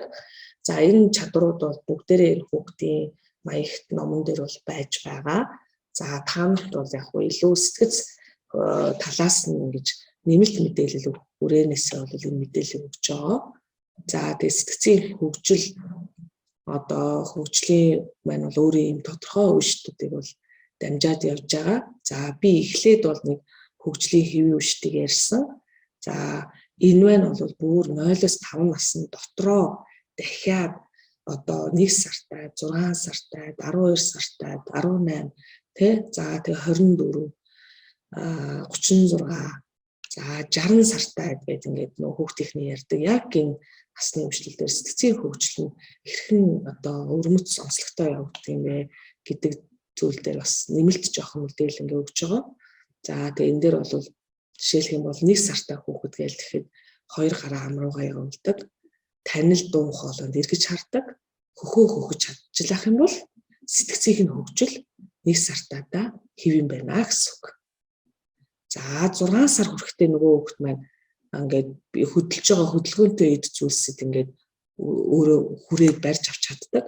За тэгээ бусдын дэмжлэгтэйгээр суучдаг, инээдэг, бүр хот хийтэл ингээд инээж авах юм бол за энэ хүүхдийн сэтгцийн хөгжил 6 сартайдаа хэвэн явагдаж байна гэсэн үг. Дараад нь 12 сартай байхдаа нөгөө хүүхэд маань хөл гар дээрээ мөлхихээ зэрэгцээ өөрийгөө татаж зогсож идэг нэг отоо хүүхэд. За зарим нь нэг отоо 12 сартай хүүхэд өөрөө биеэ дагаа явцсан хүүхдүүд ч байдаг. За ер нь хэвэн байна гэдэг бол нэг отоо байхдаа өөрийгөө татаа зогсчдөг, хөл гар дээрээ мөлхчдөг, чөлөөтэй мөлхдөг, зогсдог ийм байх юм бол сэтгцийн үед бол эрүүл. За уг болон дуу аваад дуурайг энгийн одоо хүсэлтэнд хариулж явах юм бол хэвээ. За алгаа ташдаг. За алгаа ташаарай. За тоглодог тийм ээ. Нуудлаа шүү, намайг олоорой гэдэг хайгаад гүйдэг ч юм уу тий. За ийм одоо зүйл хийж байгаа юм бол тэр сэтгцийн хувьд хэвээ. За дээр нь 2 хүн хуруугаараа тий. Одоо ингээ хүүхдүүч ингээд атгаж барьж голцоо авдаг тийм ээ. За гэтэл ойтой байхдаа 2 хурууныхаа дэмжлэгтэйгээр ингээ нарийн одоо нөгөө өчтөр яриад байсан нарийн жижиг булчингийн хөгжил гэж яриад байсан тийм ээ. Өөрөөр хэлбэл 2 хүн хуруугаараа эзүүлцээ барьж чадчих юм бол энэ хувь сэтгцийн үед хэвэн гэсэн үг. Сэтгцийн хөгжил хэвэн явж байна. За 2 нас хүрэхтэй болохоор алхах бүргүй. За тэгээд хамар нь хаа байна, нүд нь хаа байна гэж зааж чадж явах юм бол хэвэн. За тэгээд харандаа ингээ өгөхөөр ингээ сараачаад зурах хөдөлгөөн 2 настай байхдаа шүү дээ. За сараач хөдөлгөөн хийж явах юм бол хэвэн. За бусдын үйлдэлийг дуурайж хийж чадчих юм бол ингээд нүдээ дарангууд дагаад нүдээ дараад тий гүүхээр дагаад гүүгээд ингээд хийж чадчих юм бол энэ сэтгцийн үед ирвэл за 2 болоод 3 үг ашиглаж өгүүлбэр зохиож ярьж байгаа бол хэвэн. За 18 сартай 2 настай хүүхэд бол өөрөө за одоо би кошо өндөрөө суугаад бизнес хэвчтэй гэдгээ сурцсан байх юм бол сэтгцийн үед хэвэн гэсэн үг. За 3 настай алхах гүүхээ бүр төвггүй хүн хийж чаддаг. За хин гэдэг үлээ хэдэн настай үлээ 3 ургаа гоцолгоод тий би 3 настай гэдэг ингээ нэр насаа хэлж чадчих юм бол хэвэн. За жүжиглэх тоглоомоор одоо ямар нэг зүйлс хийж явах юм бол тоглоомоо үрж мөрж энэ төр тоглож явах байшин барилга барьж чадчих юм тэр байх юм бол хэвэн. За өөрөө одоо хоолой чөлөөтэй иддэг тий хоолой идчихдэг талбай бариад ширээний ард суугаад хоолой идчихдэг бол одоо энэ хэвэн гэсэн үг. За 5 настай байхдаа бол нэлээд олон өгүүлбэр ашиглаад ярьдаг. За бусад хүүхдүүдтэй нэлээд нийтж тоглолцдог нэ. За тэрийг надад өгч энийг тэгчих чи гэдэг ийм нийтж хамтарч тоглож чаддаг бол хэвэн. За өөрөө хувцас өмсчдэг, өөрөө гутлаа үдчихдэг. Товчоо зүг товчилчдаг байх юм бол хэвэн. За асуулт асуухад хариулцдаг. За гол шийдэж чадна бол тоо тоолж чаддаг. 1 2 3 4 гээд 5 10 гээд тоо тоолж чадчих юм бол сэтгцийн хөгжил бол хэвэн байна гэж үздэг байгаа. За тэгэхээр саяны нөгөө хэвийн хөгжил маань л алдагдаад саатаад хоцроод удаашраад ингээл ах юм бол бид нар хөгжлийн эмгэг гэж үзээд хөгжлийн эмгэгээ энэ нөгөө 4 хүрээндээ оншилдог байгаа. За тэгээ бид нар бол яг энэ хөгжлийн эмгэгийг нэмэлт мэдээлэл болгож өгч байгаа болохоос биш яг энэ эмгэгийг илрүүлэх аргачлал нь бол хүүхдийн одоо маягтан дээр ч юм бол байж байгаа. За өчтөр бас хүүхдийн багш нар бол нэлээдгүй яринлээ. За хөгжлийн эмгэгээс бусад бас нэг юм анзаармаар шинжүүд бол бас байгаад байдаг. Ер нь бол ингээд хичээл номондоо ямар вэ? Танаа хүүхд хоцордог байсан уу? Одоо бид нар гэсэн сургууль байхдаа хэд сурдаг байсан бэ? Тэргээл асууж л байдаг. Тэгэхээр тэрний цаана бол нөгөө хүүхдийн сурлага боловсролын одоо амжилт нь ямар байсан бэ гэдэг дээр бол нэлээдгүй одоо хөгжлийг илэрхийлдэг юм чухал шинж байдаг. За дээрэс нь одоо үг хэллэг, нэг өгүүлбэрийг давтаж хийж байгаа, нэг хөдөлгөөнийг давтаж хийдэг. Одоо баян гараад товчдог хөдөлгөөн гэдэг ч юм уу. Эсвэл ингээл угаалгын машин дуурангууд л гүжиж жаал тэр угаалгын машины хажуу суудаг ч юм уу, очдог ч юм уу. Дуурахгүй үед нь ерөөсөө очдгүй юмнасаа дуур тоолмод нь очиод идэг ч юм уу. За эсвэл одоо ингээл нэг компьютерийн нэг товчийг одоо нэг л А усган дээр ингээл дахин давтах хөдөлгөөн хийгээд идэг ч юм уу. Иймэрхүү зүйлүүд бол бас энэ хөгжил саатаад байна уу, удаашраад байна уу гэдэг бас илэрхийлдэг байгаа. За тийм учраас ийм зүйлүүд бас байна уу гэдэг бас анзаарахад бол ер нь бол гэмгүй. За тэгээд хөгжлийн эмгэг дотор бол оюуны өмсөл аутизмыг илрүүлдэг ийм одоо эрт илрүүлгийн асуултууд бол ном аягт доторч орсон байгаа шүү. За оюуны өмсөл төр ерөнхийдөө нэг юм хэлье. За оюуны өмсөлийг бол бас та ерөнхийдөө оюуны өмсөл төр нэмж хэлэхэд F70, 71, 72, 73 гэсэн онцтой байгаа тийм ээ. За тэгээд дээр нь оюуны өмсөлийг бол бид нэр нэлээ сүлд за 8 нас хүрч иж оюуны өмслийн векслерийн сорилгыг бол хийгээд яг оюуны өмслийн IQ өдрийг тогтоож байгаа. Боловсролынх нь болохоор 1.8 настаас Танака Бинегээ сорил байгаа. За Танака Бине бол бас хөгжлийн хоцрогдолтой. За тэрийгэ боловсролынх бас хөгжлийн онцлогтой хөгжиж гэж хэлдэг. За тийм одоо хүүхдүүдийг тодорхойлох зорилгоор Танака Бинег бас нэлээд сайн нэвтрүүлээд туршаад Япон эрдэмтдтэй хамтраад хийж байгаа ийм бас нэг сайхан ажил бол байгаа. За манай өрхийн дээр болохоор өрх сумынхандаа бид нар юу гэж хэлж гэнэ вэ гэхээр нөгөө 18 сартай хөгжил маань саяны нөгөө саруудад хэрвээ их гэрхай одоо анзаарч байгаа тохиолдол саяны саруудууд дээр яг тэр үйлдэлүүдийг сайн хийж гэнэ үгүй гэдгийг бол анзаарах хэрэгтэй. За тэгээд анзаарахгүй явлаа гэхнээ 18 сартаа дээр очиход бол үнэхээр одоо нөгөө хөлд орсон, хилд орсон тэгээ анзаардаг ийм зүйлүүдээр нь бол бас ажиглагддаг байгаа. Тэгээ хүн ээж аав нарын бас нэг зүйл нь юу гэдэг вэ гэхээр за яг хуу ах нь ийм байсан, аав нь хүүхэд байхдаа ийм байсан, ээж нь тийм байсан юм чинь за нэг 18 сараас цаашаа ингээд бас гайгүй болчихгүй л үү дээ. Хилд орчих байхаа, хөлд орчих байхаа гэдэг ингээд жоох алгуурлаж ингэж явсан зүйл маань нөгөө онцлогоо эрт илрүүлэлтэн дээр минь одоо бас муугаар нөлөөлж нөгөө хожуу онцлогдох тэгээ сүлдээ арга хэмжээ авах цаг үеэс өнгөрч тусламж оройтох юм одоо хандлагатай байдаг учраас бас анзаараад ингээд мэдгэдэн анзаардаг хүүхдүүд дээр бол бас хөгжлийн хоцрогдол байж болцсохгүй юм байна гэд бас мэрэгжлийн эмч рүү илгээх бас ер нь бол зүгээр. За их хүүхдийн эрүүл мэндийн үндэсний төвийн рүү илгээж болно. За дээр нь СМ-д рүү бас илгээж болно. За тэндээсээ бас эртүйдээ оршлуул ялангуяа хөнгөн оюуны өмсөл бол дээд сургууль төгсдөг гэж үздэг. Хөнгөн аутизм бол одоо бас хэл ярианы чадварыг сайжирдаг гэж үздэг байгаа. За тийм юм дээр бол бас анхаарах зүйтэй. За тэгээд аутизм дээр бол одоо харилцаа аутизм гэдэг бол өөрөө үг нь юу гэсэн үг вэ гэхээр ауто өөрөө гэсэн үг те одоо ганцаардна өөртөө байна ганцаараа байна гэсэн юм үг шүү дээ. Ганцаардмал гэсэн үг аутизм. Тэгэхээр эмнэлгийнхэн байгаа юм чинь жишээлх юм бол одоо шисвэрний эмнэг гээл ах содорх эмнэг гээл байлаа гэхэд шисвэрний дээр чинь одоо 4А-гийн шинж гээл байгаа тийм ээ. Тэгэхээр 4А-гийн шинж дотор нэг А нь аутизм шүү дээ. Тэгэхээр өөрөөх юм бол аутизмтай хүүхэд гэдгийн цаана бол одоо манай эрдэмтэн багш нар одоо 20-30 жилийн өмнө юу гэж ярьдаг байсан бэ гэхээр энэ детский аутизм буюу өөрөөр хэлбэл хүүхдийн аутизм гэдэг бол энэ детский шизофрения гэж хэлдэг байсан. Өөрөөр хэлбэл шизофрения гэдэг бол нэг тийм зожиг, ганцаараа сэтгэл хөдлөл багтай, үг яриа багтай, өөрийнхөө ертөнцид амьдардаг ийм одоо эмгэх шүү дээ. Тэгэхээр яг бага насны хүүхдүүдийн хувьд бол энэ аутизм гэдэг шинж нь аюул тод байдаг. Тэгэхээр нөгөө гол юм нь нийгмийн харилцаанд орохгүй байгаа шүү дээ хүүхд чинь. Нийгмийн харилцаа. Саяны нөгөө хөгжлийн 4 юм гэх юм ээ. Нийгмийн харилцаа хэлээрэ гэсэн хэсэг дээрээ одоо гацчаад байгаа хүүхдүүд байхгүй юу, хоцорчод байгаа.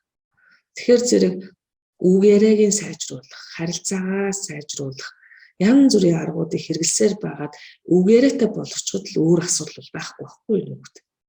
Тэгэхээр зэрэг нөгөө аутизмыг анзаарахгүй ингээ явсаар агаад нөгөө хүүхдээ яг гоё эрчимтэй үг яриагаа ярьдаг энэ 18 сараас өнгөрчхөр зэрэг нөгөө 2 настай болоод ирэнгүүтээ нөгөө хүүг чинь баярлалаа гэх нөгөө үгнүүдээ бүгдийг хэлнэ шүү дээ. Тэгэхээр 18 сар хүртлээ нөгөө хүүхд маань үг яриа хомсдуу багтуу байгаад харин анзаарахгүй явж идэл 2 настай хэлд орох байхаа, 3 настай хэлд орох байхаа, 4 настай 5 настай орсон байна. Ояана одоо хэлд орохгүй баларлаа гэд бүр 5 настай хойно ирж байгаа. Гэтэл тэр үед нөгөө хүүхд чинь хэл яриа ярихгүй байсаасаа болоод дагаас цэцгийн хосрогдол нь үүссэн учраас эргэж сэргээхэд аяг хүн болчихж байгаа. Гэтэл 18 сартай байхад нь нөгөө хэл яриа дөнгөж үүсэж явах үед нь дагаад хэл яриаг ингээд дахин давтан хэлүүлээд яриулаад ингээд яваад ах юм бол дагаад нөгөө үг яриагаа нөгөө хүүхд чинь ааваа ээжээ баярлалаа баяртай гэдэг үгээ хэлхийн тулд давхар үг яриагаар дамжуулаад хүний сэтгэц гэдэг хөгжиж явах хэрэгтэй тийм ээ. Тэгэхээр үг яриагаа дагаад сэтгэцэнд хөгжиж байгаа учраас үг яриа байхгүй болохоор сэтгэцэн давхар хоцроод тэгээд 5 нас 4 нас 3 нас даже 3 настай болсон хойно ч гэсэн аутизмтай хүүхдэд ажиллахад бол үүшээ хоцорсон байдаг.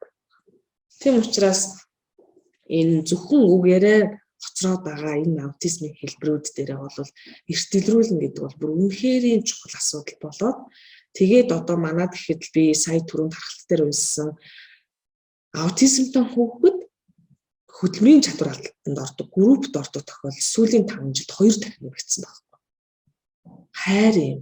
Хэрвээ эрт илрүүлээд эрт үг яриагийн дэмжээд эрт үг яриагийн оруулаад ирсэн бол нөгөө аутизмтай хүүхэд ийм хүнд хэлбэрлэл орохгүй байсан байна.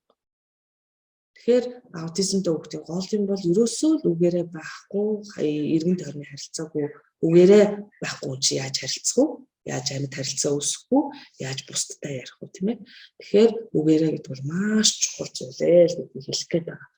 За тэгээд нөгөө үг яриа байхгүй хүүхд чинь нэг зүйл дээр ингээд төвлөрөөл нэг юм дахин хийгддэг. За ийм одоо зүйл бол аутизмыг илэрхийлэх бол сонгомол шинж байдаг. Тэгээд нөгөө нэгэнд үг яриа байхгүй болохоор нэг тийм сонио аваа гаргадаг. Сонио өнгө аястай ярьдаг тий. За тэгээд нэг бухтандаг юу хэлээд байгаа бүгд бухтандаг. За тэгээд ханийг юм ингээд нэг эртсэн хүн шиг тэгсэн гэх нэг үгэн дээр ингээд автаатдаг. Тэр бол эрх гэдэг чинь өөр хэлбэр тийм ээ. Аутизм бол хамаагүй эрхээс ч хүнд ирнэ шүү дээ. Хөгжлийн юм. Тийм учраас аутизм дээр бол бид нэлээд харж байгаа. За тэгээд нийгэм биологи ийм олон хүчин зүйлс бас нөлөөлдөг. За тэгээд эхийн сэтгэл готрол гэдэг та бас яг уу биологийн хүчин зүйлс нь бол за шимт хичээлийн дутагдал, сонсгол харааны эмгэгүүд мэдээж сонсохгүй гарахгүй байгаа хүн юу ч ярих юм билээ те. За тэгээд янз бүрийн гарах өвчнгүүд, за дээр нь ээж нь жирэмсэн байх үедээ согтууруулах хундаа хэрэглэх, төрөлтийн янз бүрийн хүндрэлүүд, тархитлагын гэмтлүүд үүсгэх, эцэг эхийн цус ойртолтууд бол биологийн хүчин зүйлс болж байгаа. Түүнээс гадна нийгмийн хүчин зүйлсээр тэр эхийн сэтгэл готрол гэдэг те. Энэ бол одоо гаргаж болохоор асуудал байгаа байхгүй юу? Их сэтгэл готролтой яваад байхгүй сэтгэл готролтоос нь гаргаж болох юм асуудалтай. Ээж нь одоо их сэтгэл готролтой байх юм бол хүүхдээ аутизмтай байх магадлал өндөртэй болдог байгаа. Тэгээд тэрийг сая нүдээс өмнө хичээлдээ төрсний дараах сэтгэл готрол, жирэмсүү сэтгэл готрол материалыг яах вэ гэдээ асууж илээ.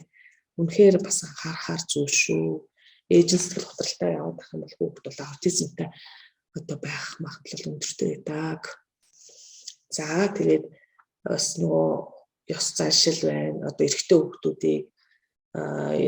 хүүхдүүд дээр аутизм түгээмэл ажиглагдаад байгаа шүү дээ. Тэгэхээр учраас эрэгтэй хүүхдүүд зааны дуу муутай байх зүгээр эрэгтэй хүүхдтэй ярихгүй байсан чи яах вэ? тэргээд нэг тиймэрхүү нэг бас ажлын юмудаас болоод бас эрэгтэй хүмүүсээс нэлээд түгээмэл ажиглагдаад байна уу гэж харагдтаа. Тийм учраас ийм эрсдэл хүчин зүйлүүдийг бол болиулах, зөв чиглүүлэх, зөв зөвлөхтөр бол бас манай урсумынхан маань бол анхаарах хэрэгтэй. За дараад нь болохоор энэ нөгөө загвуулын эмгэг буюу за асуудалтай загвуул, эрүүл жимшиг, эмгэг жимшиг тэгсэн нэгс асуудал тариад байдаг ийм одоо эрүүл эмгийн завсарт байгаа энэ хэлбэрүүд маань бол хэрвээ засахгүй, анхаарахгүй, илрүүлэхгүй, тоохгүй яваад байх юм бол одоо өсвөр насндаа эмгэг болоод насан турш хойно бие хүний эмгэг буюу одоо хаач хинтээж насан зохицдгүй ийм түгээмэл эмгэг үүсгэх хандлагатай болчдөг юм аа. За тийм учраас бол загвуулын эмгийг бол эрт илрүүлэх дотор бас оруулж өгч байгаа. За анхаарал татамшиг хит хөдөлгөөнтгийг бас нэлээд түрүү ярьсан. За тэгээд энэ загвуулын эмгэгтэйгээсээ болоод сурах, тоглох, харилцах асуудал дээр үргэлж асуудал үүсэж байгаа. Байнга ийм асуудал үүсгэж байгаа нь эмгэг гэж үзэхээс аргагүй. Тэгэхээр байнга ийм асуудалтай болно гэдэг чинь гэр бүлээс хамааралтай, эцэгхээс хамааралтай, суур одоо хүмүүжлээс хамааралтай асуудал болоод байна шүү дээ, тийм ээ. За тийм учраас бид нар бол их анхаарах зүйл юм аа гэж хэлэх гээд байна. За ингээд төдгөнтэй байхыг ярьсан, анхаарал зоригыг ярьсан. За ер нь бол энэ анхаарал татамшиг хит хөдөлгөөнт гэх юм бол нэг 5-8% тохиолдолтой хөвчлэн хөвгүүд төр тохиолддог. За биологийн шалтгаантай байх бас магадлалтай гэж ингэж үздэг. За ямар шалтгаантай болохыг нь тодорхойлоогүй ч гэлээ гэсэн биологийн онцлогтой холбоотой гэдгийг бол яг олон улс судлаач нар бол хэлдэг байгаа. За түрүүн би бас ярьсан 100 онцлог байх юм бол сахилахгүй хөвгтгээл яваад байдаг, шийтгдэг. Тэгээ шийтгэл нь энэ одоо анхаарал татамшиг хит хөдөлгөөнт байдал нь улам гүнзгийрүүлдэг байна. За тийм үү. Тэгж байгаа сургуулаас хөөгдөн. Тэгээ сурч чадахгүй болно. Тэгээ гудамжинд л гарч байгаа байхгүй юу. Тэгээ хэрэгтэй хөвгт орооцолтно. Ингээд энэ хөвгтийн амьдралын тавилан бол буруу тишрээ явчихж байгаамаа. За анхаарал татамшиг хит хөдөлгөөнт гэдэг юм байна. За хоёр дахь юм нь төрхүүлийн эмгэг гэдэг. Тэгээ энэ төрхүүлийн эмгэг яагаад ярьдаг вэ гэхээр энэ төрхүүлийн эмгэг гэдэг үг нэр томьёог юм хүүхд төр л ярина. Насан туршсан хойно бол бие хүний эмгэг гэж ярьдаг. Тэгэхээр зэрэг төрхүүлийн эмгэг гэдэг бол одоо дахин давтагдсан тогтвортой одоо ийм ургацаартай сөргөлддөг хинтэж таардаггүй авир ариншин муутай хулгай хийдэг худлаа ярьдаг одоо тий одоо амьтанд тамналдаг ийм одоо нэг хэвийн байх ёстой зан одоо авир ариншин эмгэг байдлаар л энэ хүүхдэд байнга илэрнэ гэсэн үг. За ер нь 4-8% тархалттай хөвгүүд дээр бол илэрдэг. За бас л шалтгааныг ингээд аваад үзэхээр гэр бүлийн хүчин зүйл тэрэн дотор хүчрхийлэгч одоо айл архины хэрэглээтэй айл аав ээж нь архиталттай ч юм уу гэр бүлийн архиталттай эсвэл архичин эсвэл одоо масруулах бодисыг хэрэглээтэй ийм одоо гэр бүлүүд дээр бол яг энэ төрхүүлийн эмгэгтэй хүүхдүүд бол илүү их үүсдэг, ажиглагддаг. За тэгээд төрхүүлийн эмгэгтэй болоод ингээд энэ тэнд хүүхдүүдэд таарахгүй тохирохгүй яваад байхаар сэтгэл готрал гэдэг юм хавсрах айгу өндөр эрсдэлтэй байдаг. Тэгэхээр нөгөө сэтгэл готролоо давмгаалаад амиа хорлох үйлдэл хийх магадлал төрхүүлийн эмгэгтэй хүүхдүүдээр маш илбэг болдог. За арх согтруулгуудаа хэрэглэх гэмт хэрэгт орооцолдох эрсдэл бол төрхүүлийн эмгэгтэй хүүхдүүд илүү байдаг юм аа. За тийм учраас эдгээрт бол эрс илрүүлэх, эрт үеийн одоо тусламж үйлчилгээнүүд хэрэгтэй. За ийм хүүхдүүдийг болвол ер нь тэгээ гэр бүл багш сургуулийн орчинд нь одоо илүү их тусламж үйлчилгээнүүдийг явуулах хэрэгтэй.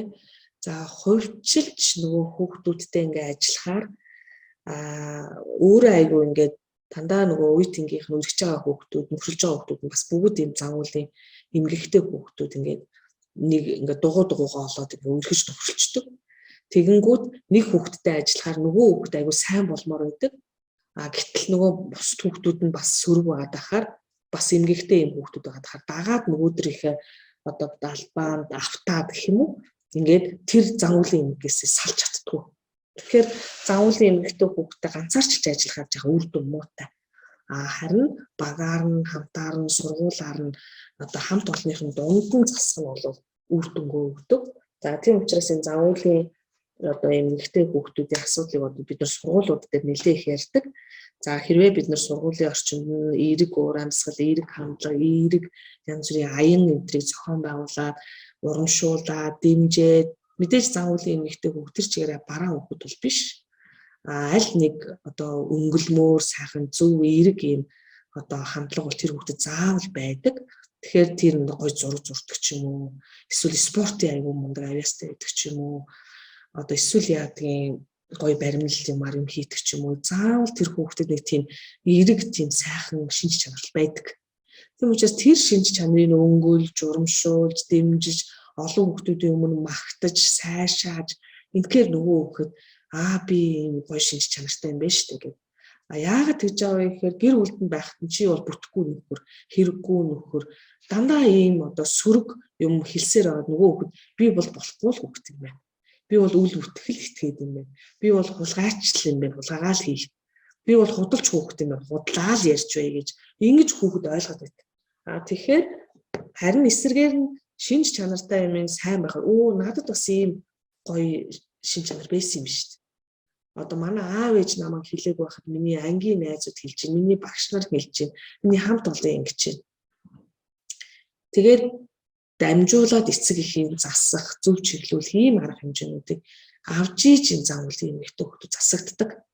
Тэгэхээр хэрвээ энийг засахгүй ингээл хайчих юм бол за нэг хулгайч, худалч, дэмчин одоо нэг ангийн бүтэхгүй нөхөр гэсээр байгаад тэгээд насан турш онооч бүтэхгүй, тэгээд бүтэхгүй гэж хэлэгцээр байгаад би бүтэхгүй юм чинь гээл муу хүүхдүүдэд нөхөрлөөл архинд ороод тамиг татал масууруулах үйлс хэрэглээл хулгайч дэмчин болоод тэгээд гинт хэрэгт орооцдог. Ингээд хүүхдийн хувь тавилан гол жишээ явдаг юм аа.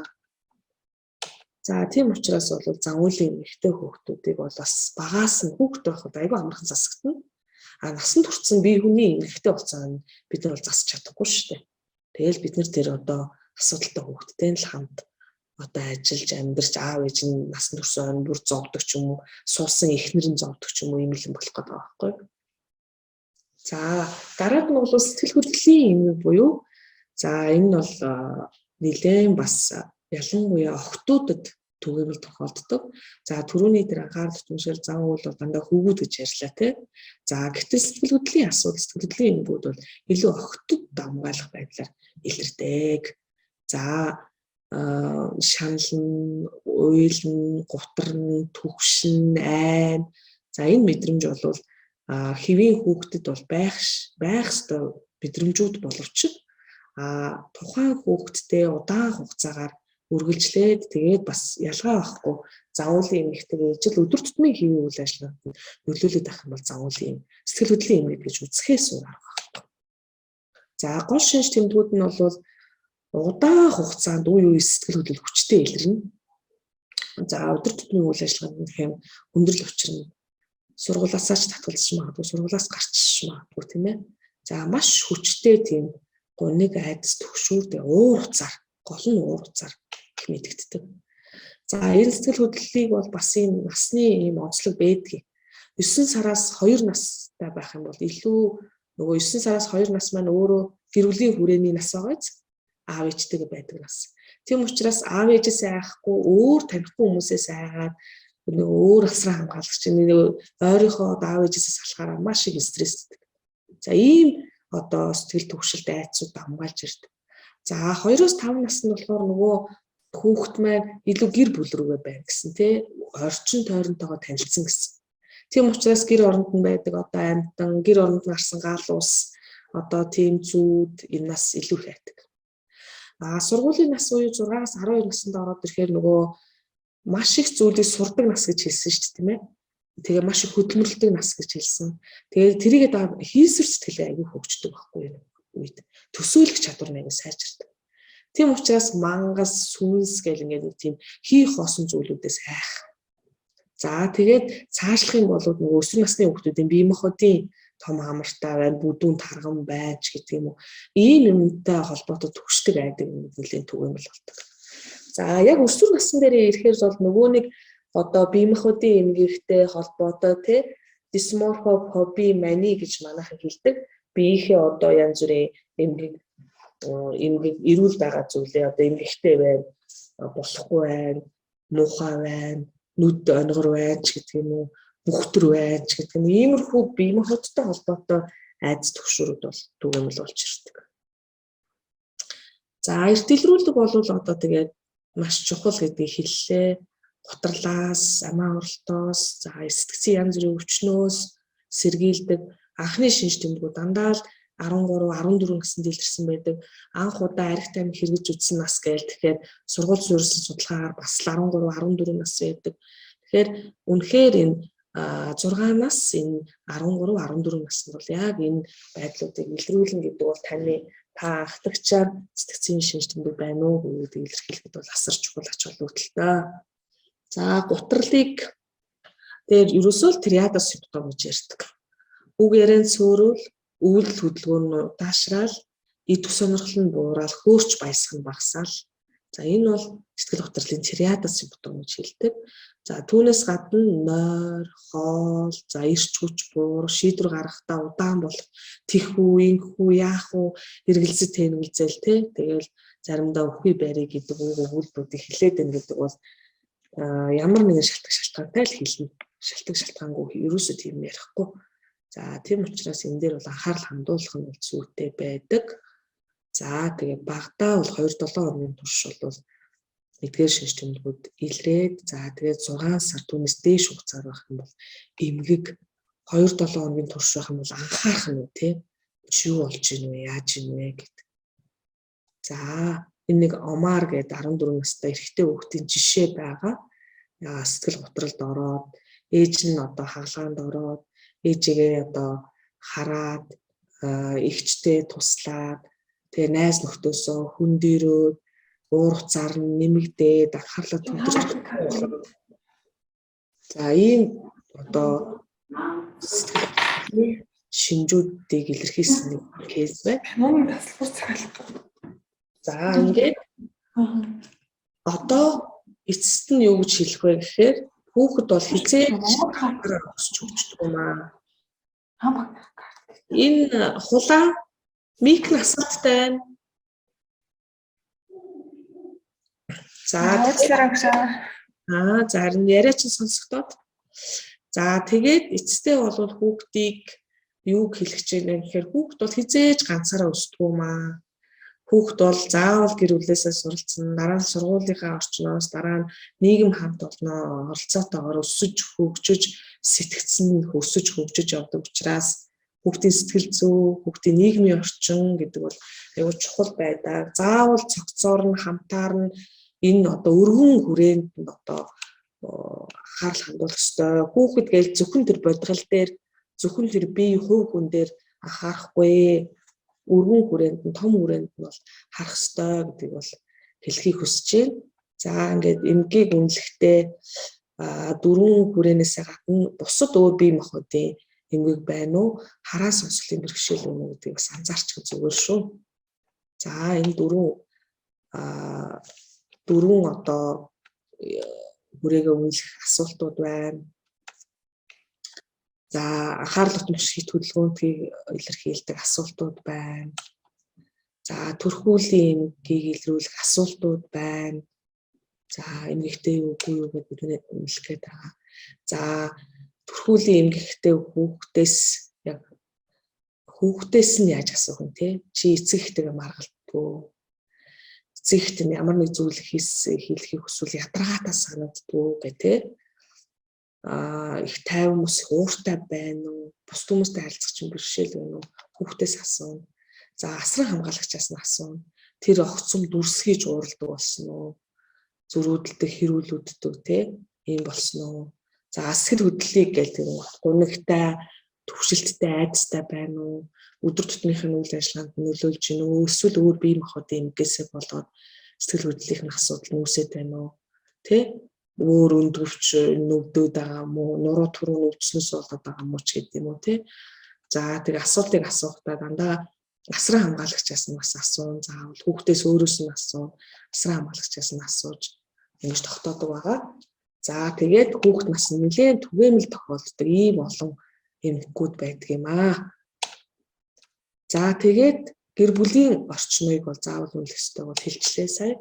За гэртээ байхдаа ямар байдгийг, ойрын хугацаанд ямар нэг хэцүү стресстэй зүйл тохиолдсон уу? Өвдөгсөн, чамааг өвдөгсөн, бухимдуулсан зүйл болсон уу? Дургуй зүйлийг чи хүчээр хийх гэдэг юм уу? Гэдэг ч юм уу тий.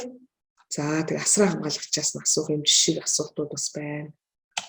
За гэр бүлийн орчныг бол заавал үнэлэх шаардлагатай. За сургуулийн орчныг бол бас заавал үнэлэх шаардлагатай.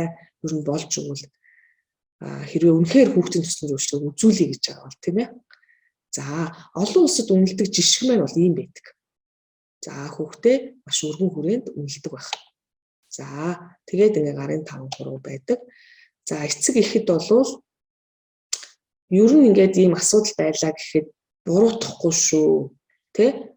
Буруутгаад ах юм ерөөс чиний буруу. Тэгэл одоо нэг буруутан хайгаад ч юм уу те ингээд ах бол хэрэггүй те. Аль болохоор эргэж зүйлийн дэмжих шүүмжлэлд бол одоо хүүхд дургүй болсон. За тийм учраас аль болохоор одоо эргэж зүйлийг өнгөлж дэмжих ийм одоо бодлого бол барих нь ер нь зүгээр шүү гэдэг дээр бол хэлье. За тэгээд ийм хүүхдийн асуудал ийм одоо өргөн хүрээнд заривтай төвөгтэй байдаг учраас бид нар алуун улсад түгээмэл хэрэгэлдэг STQ гэсэн асуумж авал оруулж өгсөн. За энэ STQ асуумж бол Монголд бол нэвтэрцээ. Улсын хэмжээний үндэсний хэмжээний судалгаа хийгдцээ. Үндэсний хэмжээний судалгаагаар бол хүүхдийн сэтгэл хөдлөлт загвуулын эмгэг Монгол хүүхдүүдийн өсвөр наснд 60.5% нь эрүүл, 30.5% нь асуудалтай, 9% нь бол сэтгэл хөдлөлт загвуулын ямар нэг эмгэг байна гэж гарчихсан. Тэгээ энэ одоо асуумжаар бол Говьалтай аймаг, Өмнө Говь аймаг дээр судалгаа хийгдчихсэн. Хийгдээд Өмнө Говь аймаг дээр жишээлх юм бол 50 асуудалтай эрүүл эмгийн завсарт байгаа хүүхдүүд бол 50% эзэлж байна. Бараг 2 хүүхэд тутмын нэгт бол асуудал байна гэж гарцсан. Говьалтай аймаг дээр бол 3 хүүхэд тутмын нэгт асуудал байна гэж гарчихсан. За бусад аймагуд дээр бол хийгдээгүй зөв үндэсний хэмжээний судалгаа бол 12 аймаг 5 дүүрэг дээр хийгдчихсэн юм аа. За тэгэхээр энэ маань бол шинэ асуулт бол асуумж бол биш ээ. Аль үшээ хэрэглээнд 2013 оноос хойш орчуулсан ийм асуумж байгаа. За тэгээд энэ асуумж маань бол өөрөө 25 асуулттай. За энэ 25 асуулт нь дотроо үнэн биш, заримдаа үнэн гэсэн ийм 3 хариулттай. За тэгээд энэ асуултын агуулга нь хүүхэд, багш, эцэг эх гуравт яг ижлэх асуудаг. Хүүхэд ч бусад хүмүүстэй сайхан харилцаатай байхыг хичээдэг, үнэн үгүй. Эцэг эх ч гэсэн бусад хүмүүстэй сайхан харилцаатай байхыг хичээдэггүй танаа хүүхэд. За багш нь болохоор наад энэ дорж гэдэг сурагч чинь бусад хүмүүстэй сайхан харилцаатай байхыг хичээдэггүй. Тийм ээ үнэн, заримдаа үнэн, яг үнэн юм а гэсэн ийм хариултуудаас аль нэгийг нь сонгох байгаа. За тэгээд энэ одоо асуултыг ингээд та хэд харж байна тийм ээ. Энэ дээр бол 0, 1, 2 гэдэг оноог нь тавьчихсан байгаа. Одоо та хэдийн бүглэх юм дээр болохоор энэ цахим програм дээр оруулсан байгаа. Цахим програм дээр энэ 25 асуултыг оруулаад энэ 3 хариулт нь хоосон байгаа шүү. Тэгээд энэ цахимын асуултыг заавал эмч асуухгүй. Энийг сувилагч асууж болно, нийгмийн ажилтан асууж болно. За хүүхдийг байх юм бол цахим дээрээ суулгаж агаад за мэд өөрөө уншаад сүүлийн 6 сард одоо чи сүүлийн 6 сарынхаа өөрийнхөө сэтгэл хөдлөлийн загвуулынхаа байдлыг анзаарч агаад ингээ бодоод хариулаарай. Анхны хариултаараа хариулна шүү. Чеклээд яваад агараа гэд ингээ хэлчихнэ. Тэгэнгүүт цахим дээр энийг ингээ бүгдөө дуусангууд цаана нь ингээ бодолт нь хийгдэж байгаа. За бодолт нь ингээ 25 асуулт байна те. За та хэд энэ улаан болгосон тоонуудыг анхаараарай. 7 номерын асуулт 14, 15, 17, 18 гэсэн асуултан дээр болохоор эсрэгээрээ байгаа. Үнэн биш гэдэг нь дандаа 0 байсан бол саяны улаанаар асуулт дээр үнэн биш гэдэг нь 2 номер, үнэн гэдэг нь тэг гэсэн хариулттай байгаа гэсэн үг. Уучлаарай. За тэгээд үнэлгээнд дээр нь болохоор 3, 8, 13, 16, 24 асуулт нь болохоор сэтгэл хөдлөлийг 5, 7, 12, 18, 22-ын загвуулыг 2, 10, 15, 21, 25 анхаарал татвар шиг хэд хөдөлгөөнтгийг 6, 11, 14, 19, 23 дахь асуулт нь үе тэнгийнхний харилцааг илэрхийлж байгаа ийм асуулт байгаа. Харин 1, 4, 9, 17, 20 гэд нийтч зан гэсэн хариулт нь болохоор энэ хариултын дотор ордгүй шүү. Энэ 4 асуулт нь болохоор дээрх 4 хариултыг зөв бүгэлж үү, буруу бүгэлж үү гэдгийг таньж мэдэх зорилгоор оруулж байгаа ийм асуулт юм байна. Тэгэхээр дээрх 4 асуултын хариулт нь өндөр оноотой гараад ах юм бол энэ нийтч зангийн асуулт нь бага товтой гардаг. Энүүгээр нь бид нар энэ зөв хариулжээ, буруу хариулжээ гэдээ хариултаа үнэлдэг ийм зүйл байгаа шүү. За тэгээд дата талын асуудал дээр мэдээж хэвийн хариулттай байгаа хүүхэд байх юм бол бага оноо аваад нийтч занг дээрээ өндөр оноо авах буюу их нийтч хүүхэд гэсэн үг. Дасан зохицох чадвар сайтай. Нийгэм болоод гэр бүл хүрээлэн байгаа орчин үе тэнгийнхэнтэйгээ харилцах чадвар сайтай, дасан зохицох чадвартай хүүхдээ гэсэн үг. За дээр хүүхдүүд асуудалтай байгаад байх юм бол өндөр оноо авна тий. Тэгээд нийтч занг гэх нь оноо буурнаа. За оноо нь болохоор хүүхдийн харилцааны оноогоор 0-15 байх юм бол хэвий.